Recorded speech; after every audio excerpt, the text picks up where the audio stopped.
Good morning class. तो आइए शुरुआत करते हैं आज से एक बेहतरीन चैप्टर जिसका नाम है पर्यावरण अध्ययन। देखिए आपको सीटेट जो है आपका, जिसको सीटीईटी बोलते हैं आप लोग, सेंट्रल टीचर एलिजिबिलिटी टेस्ट, यही ना आपका है फुल फॉर्म। तो इसमें आपको जो पढ़ना होता है उसमें पढ़ना होता है कौन कौन सा विषय, बाल विकास नहीं शिक्षण शास्त्र, ठीक है। उसके बाद आप पढ़ते हैं, इसी में पढ़ते हैं आप लोग पर्यावरण अध्ययन या पर्यावरण शिक्षण शास्त्र पढ़ते हैं। उसके बाद आपके पास दो लैंग्वेज होते हैं, एक हिंदी ले लीजिए या इंग्लिश या संस्कृत, जो लेना चाहते हैं वो लेते हैं, और एक होता है आपका गणित शिक्षण शास्त्र, यही ना होते हैं आपका। तो 5 सब्जेक्ट है जिसमें हम लोग आज शुरुआत करेंगे पर्यावरण अध्ययन को शुरू कर। नहीं, पर्यावरण अध्ययन जिसको आप ईबीएस भी बोलते हैं। नहीं, कभी कभी पूछा जाता है कि आप बताइए ईबीएस का फुल फॉर्म क्या होता है। तो इसका फुल फॉर्म जो होता है इन्वायरमेंटल स्टडीज।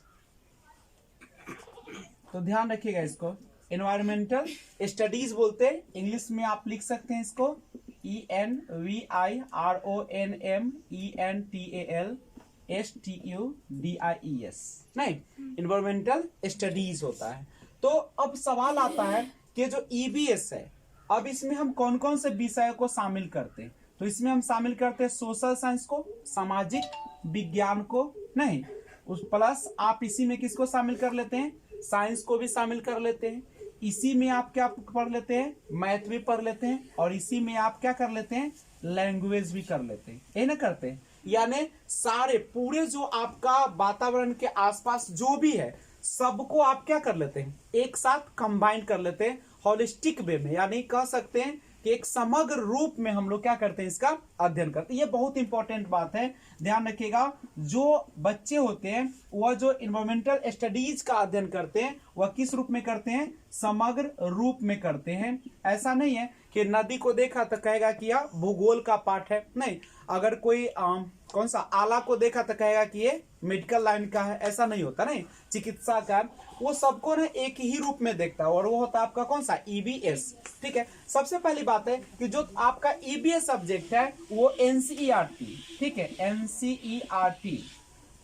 एनसीईआरटी जो है इसमें हम लोग क्लास कहां से शुरू करते हैं, 3rd से 4 और 5 तक। एनसीईआरटी के बुक जो है ईबीएस का वह बना हुआ है कौन कौन से क्लास के लिए, क्लास 3rd, 4th और 5th के लिए। यानी क्लास 1 और क्लास 2 में इसकी कोई किताब नहीं है।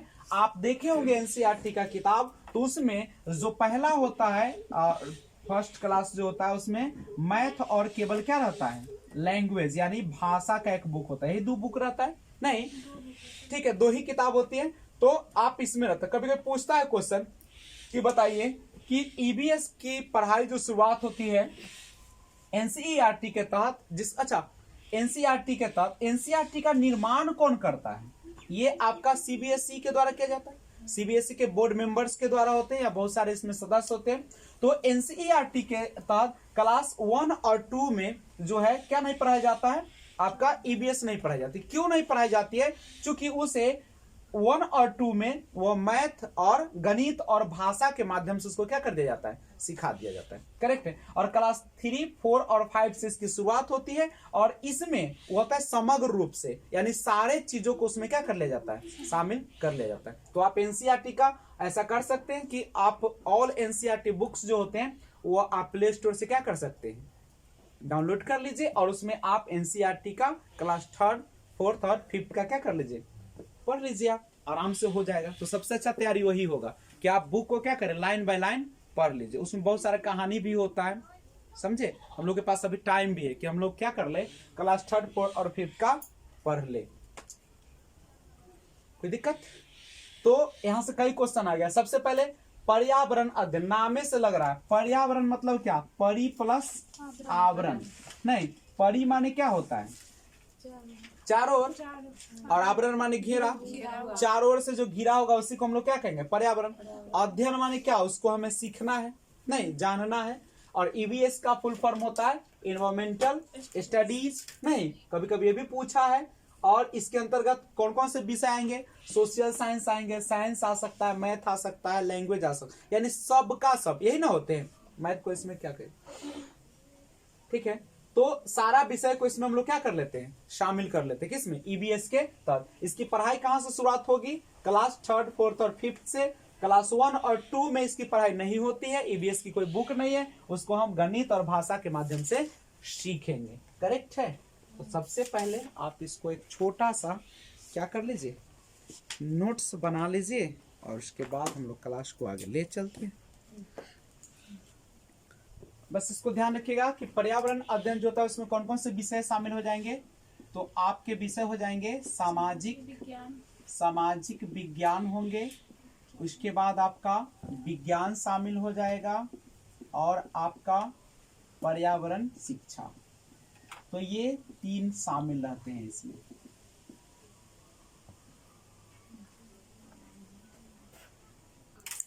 तो ध्यान दीजिएगा। अब हम लोग जानते हैं, देखिए जो ईबीएस है ना आपका पर्यावरण, ध्यान दीजिएगा।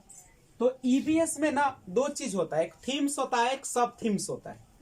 थीम माने क्या होता है? मुद्दा। सब थीम माने क्या होगा? उप मुद्दा। तो आइए हम लोग सबसे पहले बात करते हैं थीम्स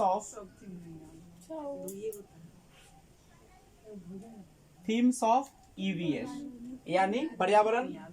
ध्यान रखिएगा, पर्यावरण अध्ययन के कौन चीज? थीम्स ना। थीम यानी क्या लिखे? मुद्दा लिख दे, मुद्दे। देखिएगा पर्यावरण अध्ययन के जो मुद्दे हैं, आप जब ईवीएस का बुक खोलिएगा ना तो उसमें आपके थीम्स होंगे और उसके नीचे देगा सब थीम्स, ठीक है। तो देखिए इसका जो 6 होता है, कितना होता है? अगर हम इसको पिक के माध्यम से बनाना चाहें तो 1 2 ना, उसके बाद आपका 3 4 5, एगो कौन होगा? 6, ऐसी ना। अब समझिए, अब 6 थीम्स की हम बात करते हैं, बीच में 6। चलिए। तो 6 थीम्स कौन कौन है समझिए। पहले सबसे पहले आता है फैमिली एंड फ्रेंड्स, क्योंकि आपका जन्म कहाँ पे होता है? परिवार से। तो परिवार तो पहले शुरुआत होगा, देखिए जरूरत के अनुसार, यही आपको पढ़ना भी है उसमें, ठीक है।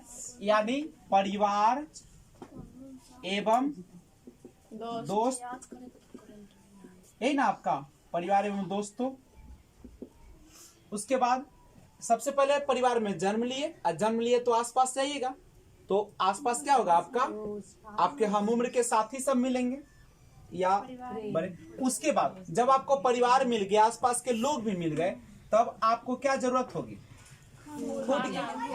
नहीं, आपके परिवार और मित्र से ही तो काम नहीं ना चलेगा, आपको पेट भी तो भरना चाहिए, तो भोजन की जरूरत पड़ेगी। दूसरा, भोजन जब मिल गया तब क्या है सबसे जरूरी? आपको वाटर चाहिए, जल की जरूरत होगी।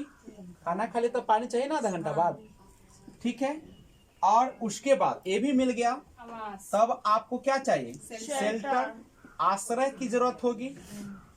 रहने के जगह तो मिलना चाहिए जहाँ पे देह गिर सके मतलब आराम कर सके, आवास। और उसके बाद ट्रेवल, नहीं, 5वां जो थीम है वो ट्रेवल। जब आपको रहने के लिए भी मिल गया, आपको परिवार है, दोस्त है, भोजन है, जल है, आश्रय है, तो थोड़ा सा मन लगाने के लिए भी तो जगह चाहिए ना घूमने के लिए। जैसे हम लोग राजगीर गए, नहीं, तो इस तरीके से। और 6ठा होता है things we make and do, नहीं। तो ये देखिए, ये जो पॉइंट होता है आपका, यानी चीजें जो हम बनाते हैं, चीजें जो हम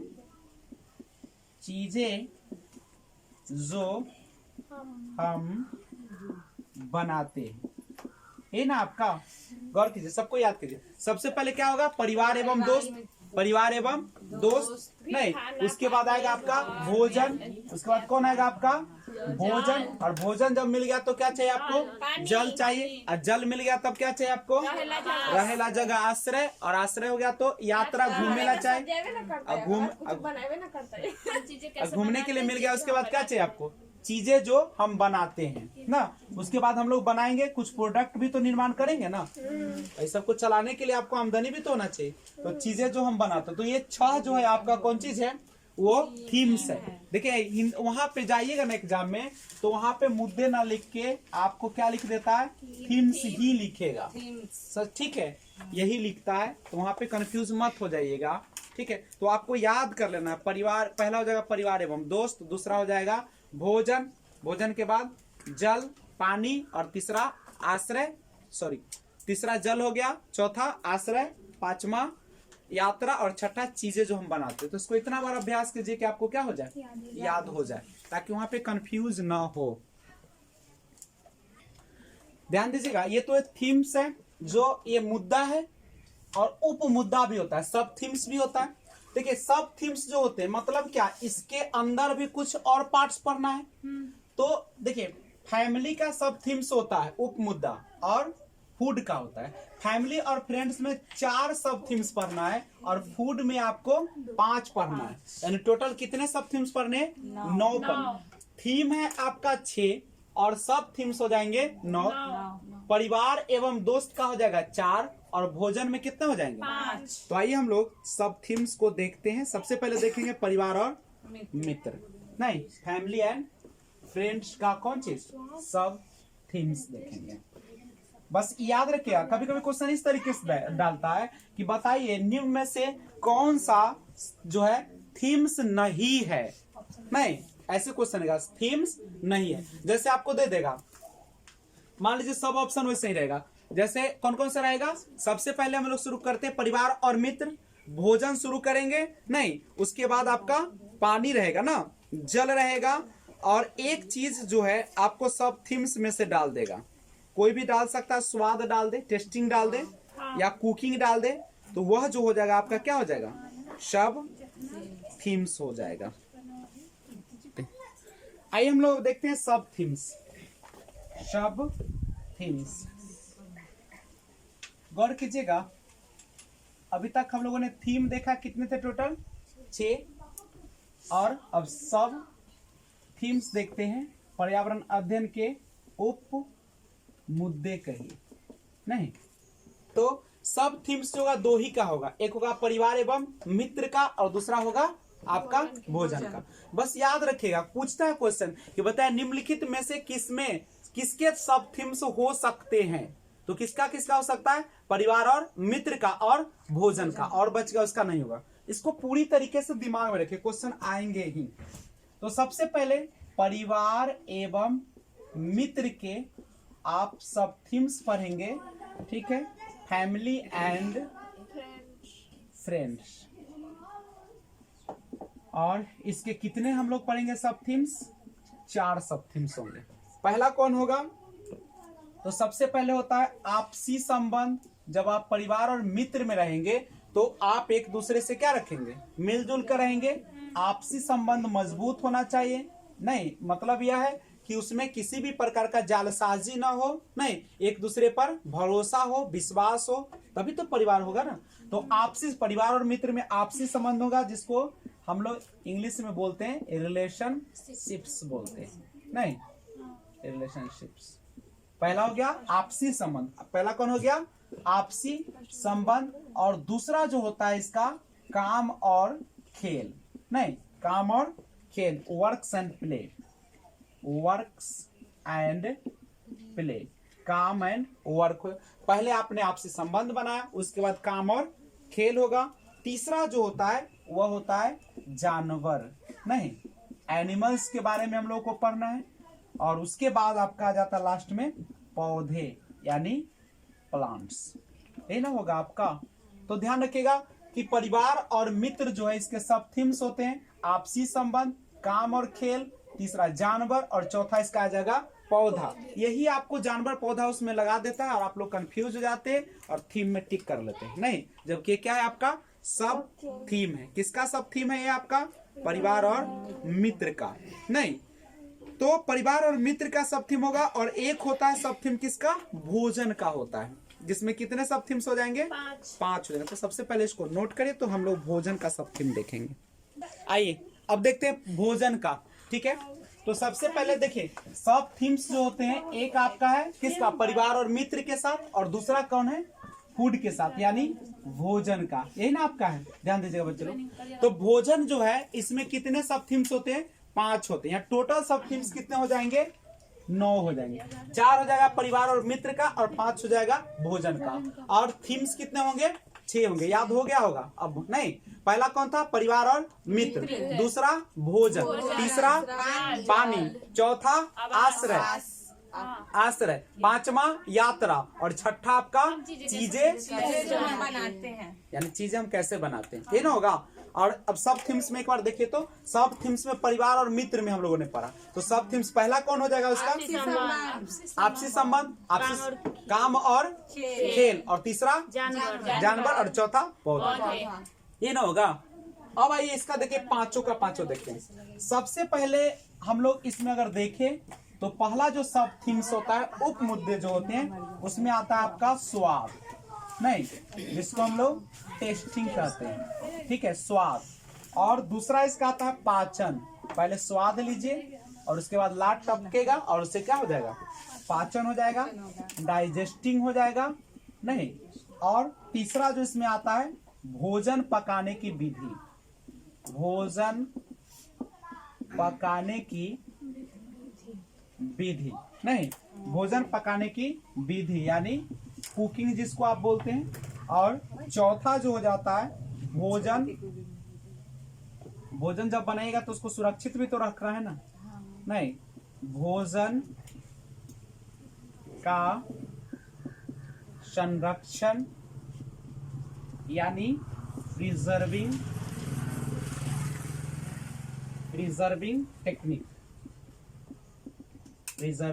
टेक्निक होगा। और एक जो होता है पांचवा, फार्मर्स एंड हंगर, यानी किसान और किसान एवं भूख, नहीं, यही आपका ये सारा चीज जो है आपको सब थीम्स के अंतर्गत आ जाएंगे। तो भोजन का आपका होगा स्वाद, पाचन, भोजन पकाने की विधि, भोजन का संरक्षण, और किसान एवं भूख, ठीक है। तो ये इस तरीके से सब थीम्स समझ। अब पूछेगा कैसे, अगर पूछता है कि बताइए स्वाद जो है किसका सब थीम्स है, तो आपका भोजन, ऐसे भी लग रहा है स्वाद है, पाचन है, भोजन बनाने की विधि है, भोजन का संरक्षण है, किसान और भूख है, सबका सब किस में आ जाएगा, भोजन में आ जाएगा, करेक्ट। चलिए कुछ प्रश्न देख लेते हैं।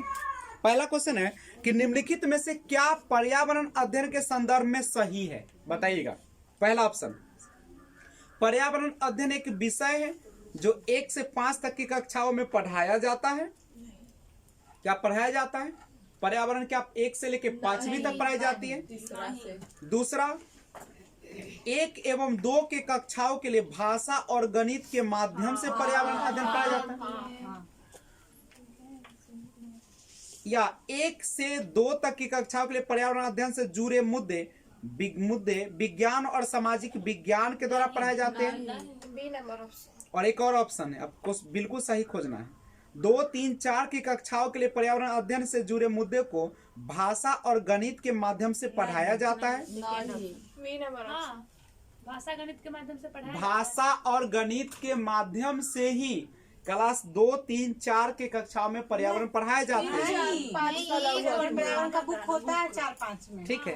तो 3, 4, 5 कक्षाओं के लिए पर्यावरण अध्ययन से जुड़े मुद्दे को, ठीक है, भाषा और गणित के माध्यम से क्या पढ़ाए जाते हैं, नहीं पढ़ाए जाते। 1 और 2 जो है कक्षा के लिए भाषा और गणित के माध्यम से पर्यावरण अध्ययन पढ़ाए जाते हैं। उसमें जो होता है 3, 4, 5 में पढ़ाए जाते हैं, उसमें तो है भी करे पर्यावरण है। तो उसमें क्या भाषा और गणित की जरूरत है क्या, नहीं। और पर्यावरण पूछेगा, पर्यावरण अध्ययन में कौन कौन से सब्जेक्ट को शामिल किया जाता है, तो सामाजिक विज्ञान और पर्यावरण शिक्षा एक होलिस्टिक वे में रहता है, समग्र रूप में रहता है, नहीं। अब निम्नलिखित में से आपको एक क्वेश्चन है, बताएंगे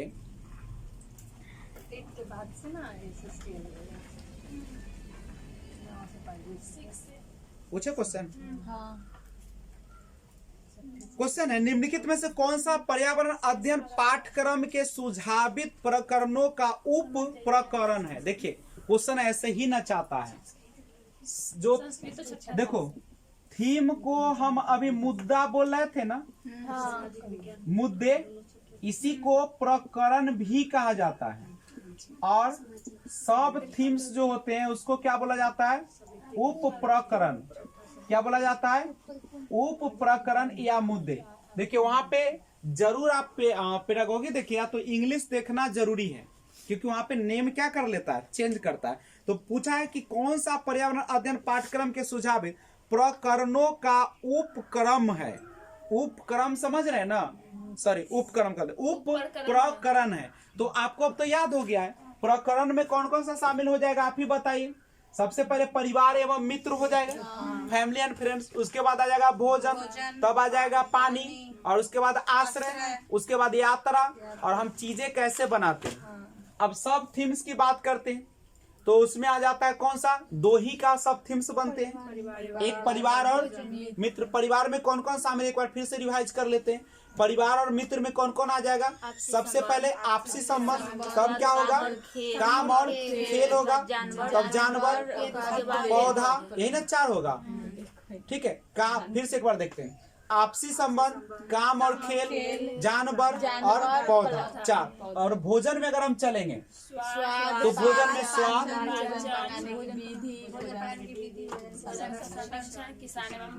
यही ना होगा। तो ये टोटल होंगे। अब क्वेश्चन था आपका कि कौन सा पर्यावरण अध्ययन पाठ्यक्रम के सुझावित प्रकरणों का उप प्रकरण है। उप प्रकरण मतलब सब थीम्स। आप बोलिए परिवार और मित्र, ये प्रकरण है कि उप प्रकरण है, प्रकरण है। भोजन, ये भी आपका थीम्स है, और हम चीजें कैसे बनाते हैं, और जानवर, सब थीम्स।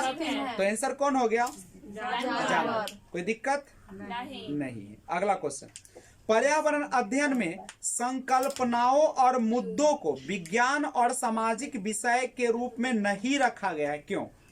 कहा कि पर्यावरण अध्ययन में संकल्पनाओं और मुद्दों को विज्ञान और सामाजिक विज्ञान के विषय के रूप में नहीं रखा है। क्यों नहीं रखा गया? यह पाठ्यक्रम को भार को कम करने के लिए। कभी भी पाठ्यक्रम के भार कम करने के लिए कुछ करेंगे?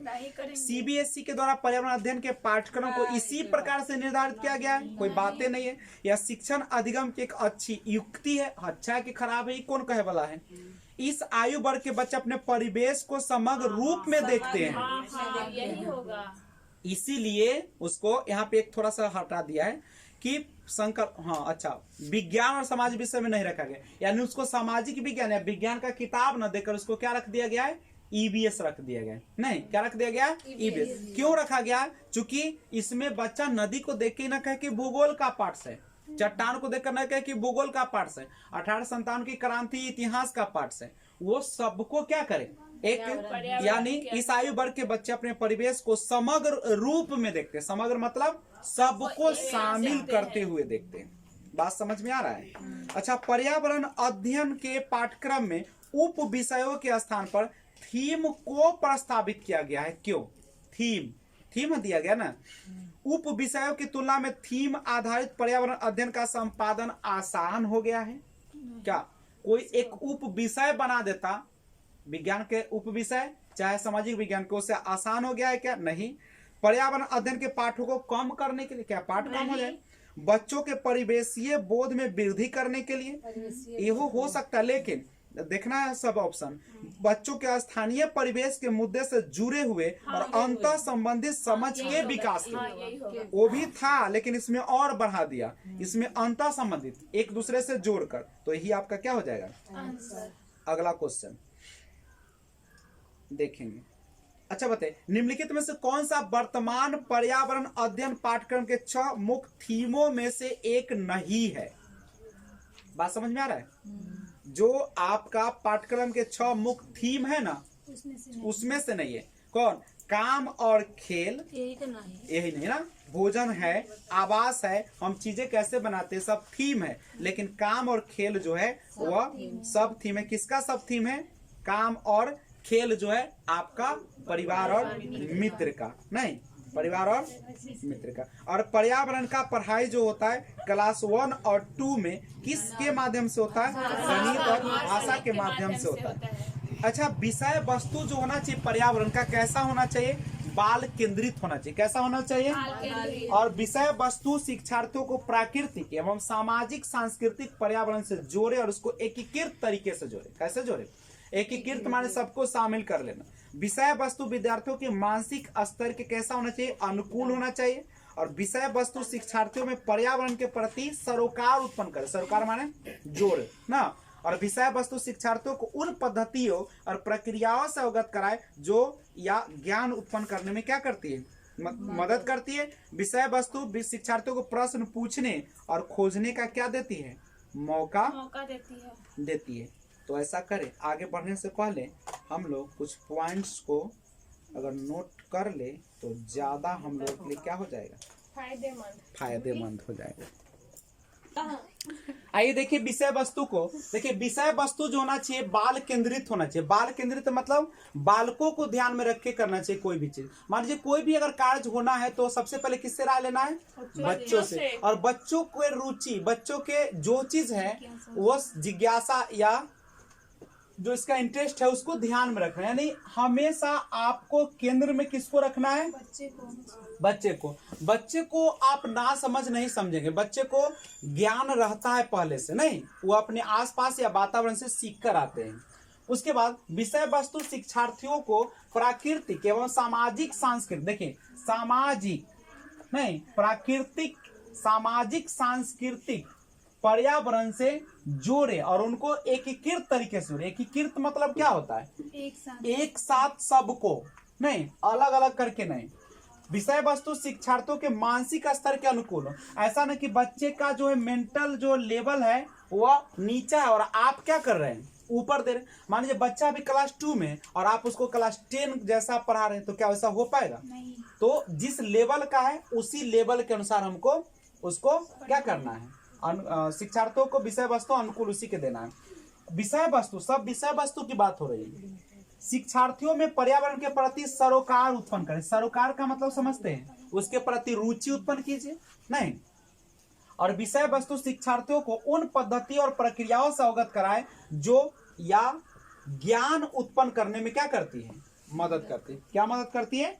जो ज्ञान उत्पन्न करने में मदद करती है। बस इस चीज को आप क्या करिएगा?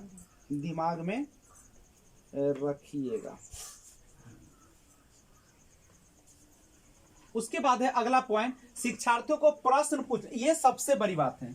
बच्चों को प्रश्न पूछने और खोजने का क्या करना चाहिए? मौका। बच्चे जितना ज्यादा प्रश्न करेंगे उतना ही ज्यादा वह क्या होगा? ज्यादा सीखेगा। इसलिए बच्चे में जिज्ञासु प्रवृत्ति को बढ़ावा देना है और विषय वस्तु शिक्षार्थियों में रटकर सीखने की प्रवृत्ति को हतोत्साहित करना है।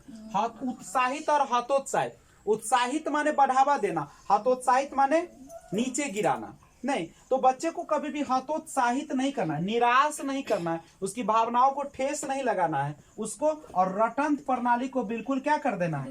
दूर कर देना है। जब भी आपको हतोत्साहित और रटंत आएगा तो हमेशा उस ऑप्शन को क्या कर लीजिएगा? इग्नोर कर दीजिएगा। ओके, समझ में आ रहा है?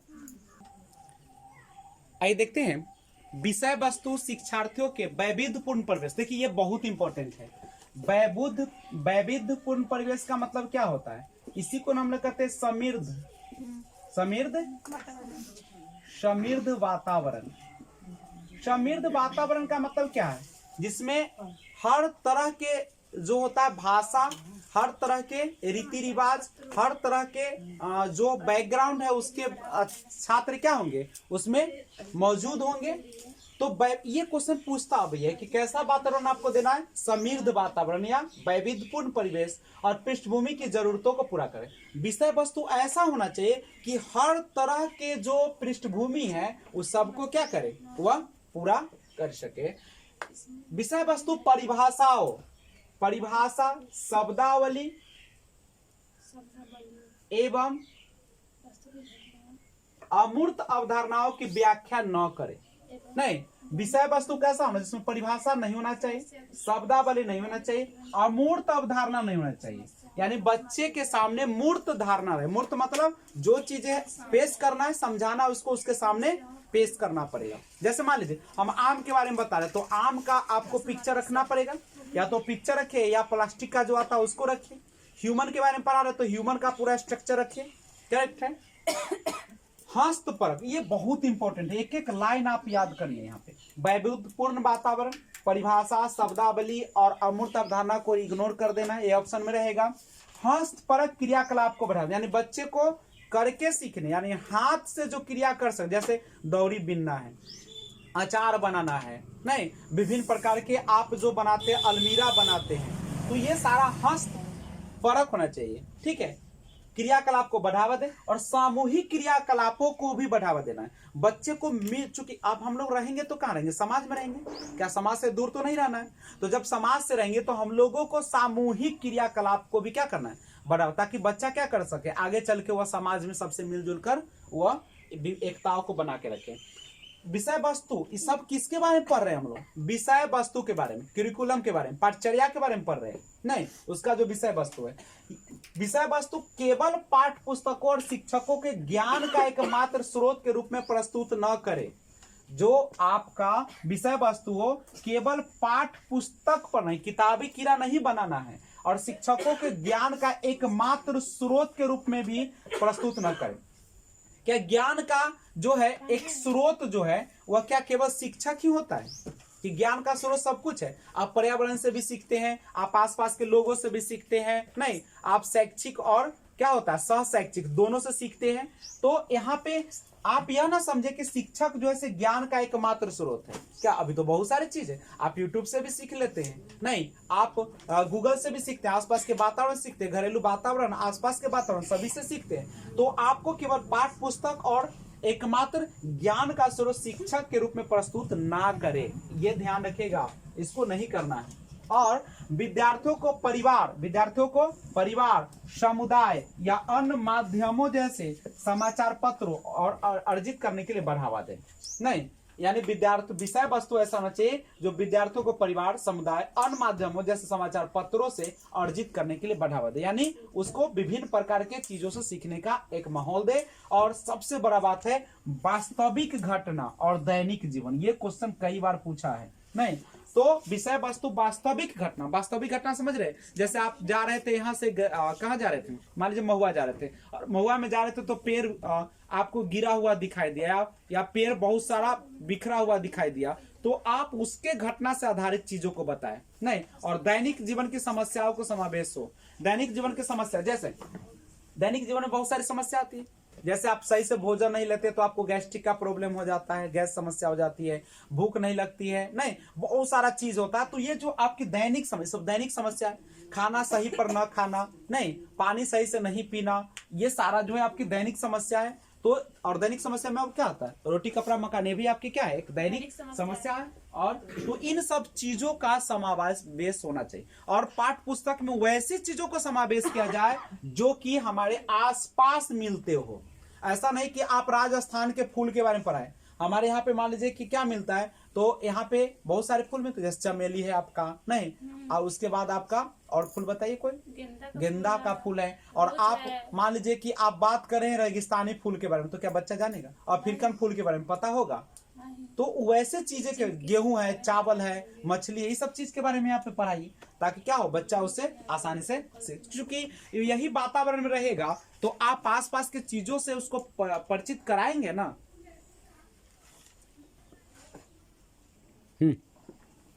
इसमें किस्से, देखिए विषय वस्तु जो होना चाहिए इसमें किस्सा समझते हैं ना, जो दादी माँ बोलती है, किस्से, कहानियां, कविता एवं पहेलियों का समावेश हो। आप जब भी पढ़ाते हैं तो उसमें क्या होना चाहिए, किस्सा होना चाहिए, कहानी होना चाहिए, कविता होना चाहिए, पहेली होना चाहिए, जो हम लोग यहाँ पे करते हैं ना। किस्सा का मतलब क्या होता है, एक दूसरे के बारे में जो बातचीत करते हुए ना किस्सा है, कि उसका ऐसा है वैसा है, ये है गांव में, एक किस्सा। कहानी हो गया, जैसे हम लोग बीरबल वाला सब कहानी है, अकबर बीरबल सब है।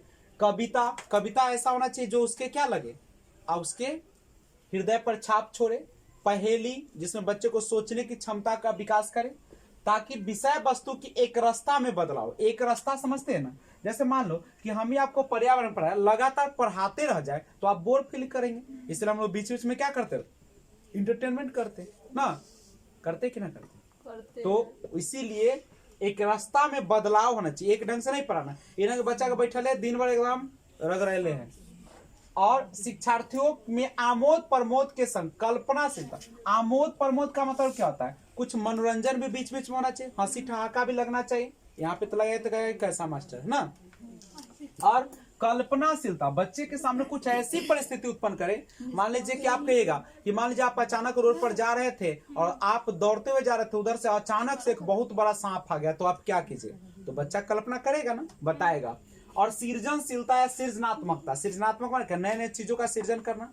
आप जैसे बच्चा को मोबाइल दे दीजिएगा तो बच्चा क्या करेगा, नया नया चीज को उसमें खोजेगा। नहीं हो सकता है कि मोबाइल के खोल भी दे, हो सकता है बैटरी के फोड़ कर देख ले, नहीं। और सृजनात्मकता का विकास हो, तथा स्थानीय, स्थानीय माने जो जहां पे आप है, नहीं वह क्षेत्रीय और वैश्विक स्तर पर, वैश्विक माने पूरे विश्व स्तर पर संसार की प्रकृति की खोजने का मौका मिले। संसार की प्रकृति माने क्या, जो संसार में चीजें हैं उन सब चीजों के बारे में। उसके बाद है विषय वस्तु, शिक्षार्थियों को भय, भय माने क्या, क्या जब पढ़ाते हैं तो बच्चे में कैसा डर होना चाहिए, नहीं होना चाहिए, भय होना चाहिए, नहीं होना चाहिए। और पूर्वाग्रहों से मुक्त करें। पूर्वाग्रह समझते हैं, जैसे माथा दर्द हो रहा है तो आप चले जाते हैं ओझा के पास क्या है सब ना, कभी कभी बाई चांस ठीक भी हो जाता है तो कहते हैं कि हाँ अब सब के लिए पहुंच जाते हैं। तो ये पूर्वाग्रह है, नहीं आप नहीं जाएंगे। अगर आपको माथा दर्द है, आपको कोई समस्या है, मान लीजिए आप दिन पर दिन पतले होते जा रहे हैं, बीमार होते जा रहे हैं, तो डॉक्टर के पास जाए, न कि आप किसी ओझा के पास या भगवान के पास। हम भगवान के पास भी नहीं जाने के, ये ना कहते कि आप जाइए वहां पे जोगी बाबा के दिन भर बैठल है धोखा ना, यही ना कहिए कि यही रास्ता में आए हैं तो हमारा ऐसा वाला रोग हो, चाहे निहाही का जाम तो हमारी परीक्षा निमन जाए ना, चाहे भूखे पूजा करम तभी सुख मिला। ये सब जो है सब भ्रम है, सब क्या है। अगर आपके मन में सब चीज है कि आपके पूजा पाठ और संस्कार ये सब करने से ही आपके मुक्ति मिलेगा अच्छा से, तो ये सब क्या है, आपकी भूल है। बस एक ही चीज है, जिस प्रकार का दुख है उस प्रकार का इलाज होना चाहिए। अगर दिमागी दुख है तो दिमागी दुख है तो आप साइकोलॉजिस्ट के पास जाइए, नहीं पियर आ रहे हैं माने पियर होते जा रहे हैं तो आप क्या करें, तो खान पान पर ध्यान दें, ठीक है। तो यानी हम यह करें कि ये ना कि आप जो है अंधविश्वास में न पड़े, किसी के बहकावे में न आए। विषय वस्तु की भाषा शिक्षार्थियों की बोलचाल की भाषा हो, जैसा जैसे हम लोग जो अपने घर पे बोलते हैं, जो हमारे आसपास समाज में बोलते हैं, वही भाषा होनी चाहिए। ये ना कि आपका बेटा गया कहाँ पे, बेटा चल गया दिल्ली तो दिल्ली वाला बोलियां बोल रहा है, लोल कुछ दीजिए वैसा बेटा को, अब बेटी को ना, जिस माहौल में वैसा ही, हाँ दिल्ली की वैसा भाषा है तो वहाँ बच्चे को उसके अनुसार से बोलवाइए।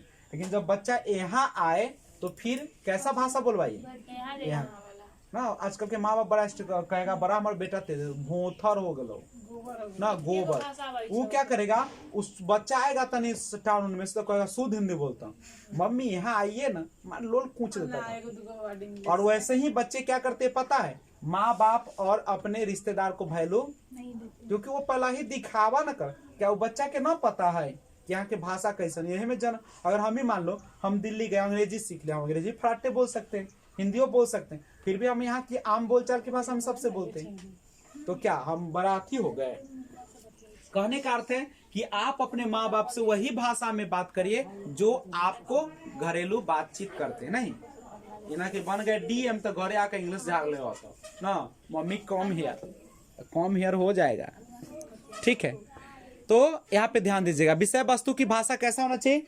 आप जब पढ़ाने भी जाए तो जरूरी नहीं है कि आप शुद्ध हिंदी ही झाड़िए, ठीक है। आप बोली जो बच्चे की आम बोलचाल की भाषा है ना, आप उसी में बातचीत करिए, ठीक है। चलिए क्वेश्चन है, बताइएगा पर्यावरण अध्ययन के संदर्भ में बोझ के बिना सीखना, क्या बोझ के बिना सीखना क्या बताता है।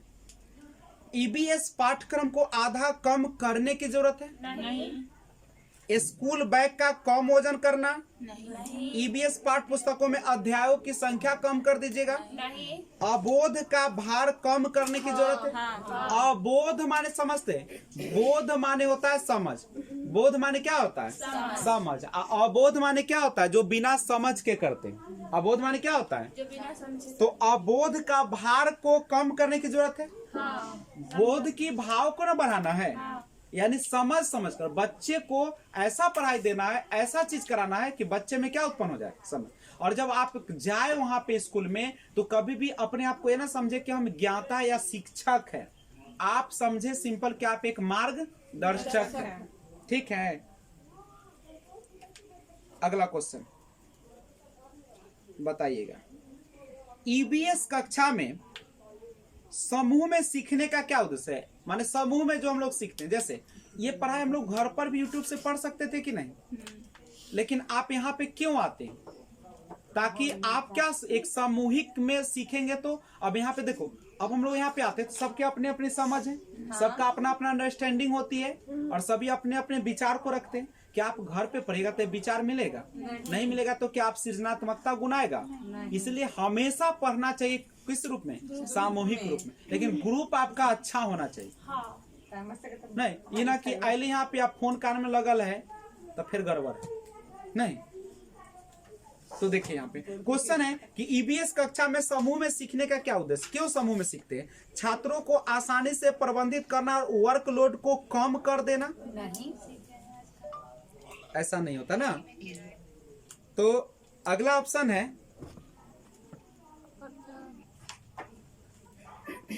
अगला ऑप्शन है लड़के और लड़कियों को अलग अलग सीख सकते हैं। क्या लड़के और लड़कियां अलग अलग सीख सकते हैं? इसलिए कक्षा में समूह के सीखने का यही उद्देश्य है। नहीं, कम और उच्च प्रदर्शन करने वाले छात्रों को अलग करना और उपचारात्मक शिक्षण देना? नहीं, कभी भी अलगाव की बात हमारा ईबीएस करेगा नहीं। सहयोग के मूल्यों को लागू करेंगे और एक साथ काम करने के लिए प्रत्येक बच्चे को सक्रिय रूप से भाग लेने और सीखने में सक्षम बने। जहां भी सक्रिय आ जाएगा, सहयोग आ जाएगा, एक साथ काम करने के लिए भागीदारी करेगा, तो इससे अच्छा आंसर क्या हो सकता है? कुछ भी नहीं। अगला, राष्ट्रीय पाठचर्या फ्रेमवर्क एनसीएफ जिसको बोलते हैं, नेशनल कैरिकुलम फ्रेमवर्क, यानी ने पाठ्यक्रम स्तर पर एक एकीकृत पाठचर्या क्षेत्र के रूप में पढ़ाए जाने के लिए पर्यावरण अध्ययन की सिफारिश की है। ठीक है, तो वो हमको बताइएगा कि वह कौन होगा। वह बताया है कब? एनसीएफ 1975, एनसीएफ 2005, एनसीएफ 1988, एनसीएफ 2000 में। एनसीएफ 2005 में जो है यह एकीकृत पाठचर्या के क्षेत्र को पढ़ाए जाने के पर्यावरण अध्ययन की सिफारिश की गई है। अच्छा, पर्यावरण अध्ययन की अपनी कक्षा में समूह क्रियाकलाप का निर्माण करते हुए आप निम्नलिखित विचारों में से किनका ध्यान रखेंगे? गौर से सुनिएगा। पर्यावरण अध्ययन की अपनी कक्षा में समूह क्रियाकलाप का निर्माण करते हुए आप निम्नलिखित विचारों में से किनका ध्यान रखेंगे? एक से ज्यादा ऑप्शन सही है। पहला, बच्चों को की रुचियों का ध्यान हो, बच्चों की रुचि का ध्यान हो, पहला ऑप्शन। दूसरा, लड़के और लड़कियों को समान रूप से रुचिकर लगे। तीसरा, इसमें मूल्यवान सामग्री लगी हो। चौथा, सभी धार्मिक और सांस्कृतिक पृष्ठभूमि के बच्चों को रुचिकर लगे, यानी ए, बी और डी होगा। सी नंबर ऑप्शन क्या हो जाएगा? अच्छा बताइएगा, एक और है अगला क्वेश्चन। पर्यावरण अध्ययन की पाठ पुस्तक में प्रयुक्त भाषा, जो आप पर्यावरण अध्ययन की पाठ पुस्तक है उसमें जो प्रयुक्त भाषा है, पहला, परिभाषाओं पर बल देते हुए औपचारिक बनाई जानी चाहिए। क्या परिभाषा पर आप ध्यान दीजिएगा? दूसरा, तकनीकी और औपचारिक होनी चाहिए। क्या तकनीकी शब्द का प्रयोग करना है? बच्चे की दिन प्रतिदिन की भाषा से संबद्ध होनी चाहिए, बिल्कुल होनी चाहिए। और अगला, रूखी और बच्चों के द्वारा समझने में कभी भी रूखी भाषा का प्रयोग नहीं करेंगे। तो आप लोगों तो ऐसे ही बन जाता है, पढ़ने की कोई जरूरत है? सब क्वेश्चन बनता है। चलिए, परिवार एक इकाई होता है। परिवार क्या होता है? एक इकाई होता है जिसमें माँ, पिता और उनके 2 बच्चे होते हैं। एकल परिवार। यह कथन सही नहीं है, क्योंकि इस कथन में यह स्पष्ट करना चाहिए कि बच्चे जैविक होते हैं। सही नहीं, क्योंकि परिवार कई प्रकार के होते हैं तथा परिवार का केवल एक ही प्रकार में वर्गीकरण नहीं किया जा सकता। सत्य है, क्योंकि यह किसी आदर्श परिवार का आकार है। सत्य है, क्योंकि सभी भारतीय परिवार इसी प्रकार के यानी 2 नंबर आंसर सही नहीं है, क्योंकि परिवार कई प्रकार के होते हैं तथा परिवार का केवल एक ही प्रकार में वर्गीकरण नहीं किया जा सकता है। क्या कोई दिक्कत है तो हमें बताया जाए। समस्या है नहीं है। तो अभी हम लोग पर्यावरण के कौन चीज से रूबरू हो रहे थे? शिक्षण शास्त्र से। ये क्वेश्चन है, निम्नलिखित में से कौन सा वर्तमान पाठ्यक्रम में EVS के 6 व्यापक विषयों में से एक नहीं है? बताइएगा। आश्रय, चीजें जो हम बनाते हैं, खाना, खेल और काम नहीं है। खेल और काम 6 थीम में कौन कौन आ जाएगा? परिवार और मित्र, उसके बाद भोजन, पानी, आश्रय, यात्रा, हम चीजें कैसे बनाते हैं और यात्रा ना। चलिए, निम्नलिखित में से कौन सा वर्तमान पाठ्यक्रम में EVS के 6 व्यापक, तो क्वेश्चन करा दिया। अगला क्वेश्चन है, पाठ्यक्रम में विषयों के बजाय EVS विषयों को प्रस्तावित किया है। क्यों? अभी हम लोग डिस्कस भी किए थे कि शिक्षार्थियों के पर्यावरणीय समझ को बढ़ाना, विद्यार्थियों का स्थानीय परिवेश के मुद्दों से जुड़ी और परस्पर संबंधित समझ विकसित करने के लिए। यही ना होगा? यही होगा। तो अभी तक आप लोगों ने ये सारा चीज को देखा। कह रहा है कि प्रत्येक, देखो क्वेश्चन, प्रत्येक थीम के गहरे एवं एकीकृत समझ। गहरे एवं एकीकृत समझ। एकीकृत का मतलब क्या होता है? सबको शामिल करते हुए। एकीकृत माने क्या होता है? सबको जोड़ते हुए। गहरा माने क्या होता है? उसको पूरी समझ के साथ। यानी प्रत्येक थीम, जितने थीम कितने हैं टोटल? कितने थीम है?